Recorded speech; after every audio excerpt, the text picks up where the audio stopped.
എറണാകുളം മൂവാറ്റുപുഴയിൽ നിയന്ത്രണം വിട്ട കാറിടിച്ച് ലോട്ടറി വിൽപ്പനക്കാരൻ മരിച്ചു. വേഴക്കാപ്പള്ളി സ്വദേശി അൻസാറാണ് മരിച്ചത്. ഒരാൾക്ക് പരിക്കേറ്റു. മുസന അസു ചേരുന്നു. മുസന, എങ്ങനെയാണ് അപകടം ഉണ്ടായത്? വിവരങ്ങൾ.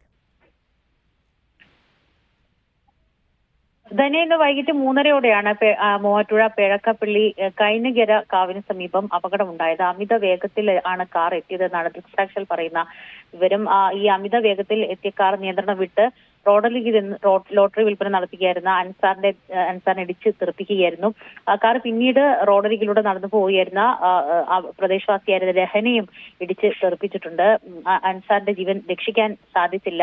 രഹനയ്ക്കും നല്ല പരിക്കുകൾ ഉണ്ട് എന്നാണ് ആശുപത്രിയിൽ നിന്ന് നമുക്ക് ലഭിക്കുന്ന വിവരം. എന്താണെങ്കിലും ഈ ദൃക്സാക്ഷി വിവരണം അനുസരിച്ചും അതുപോലെ തന്നെ പോലീസ് ഉൾപ്പെടെ പറയുന്നത് അനുസരിച്ചും അമിത വേഗമാണ് ഇത്തരത്തിലുള്ള അപകടം ഉണ്ടാക്കിയെന്ന് തന്നെയാണ് മനസ്സിലാക്കുന്നത്.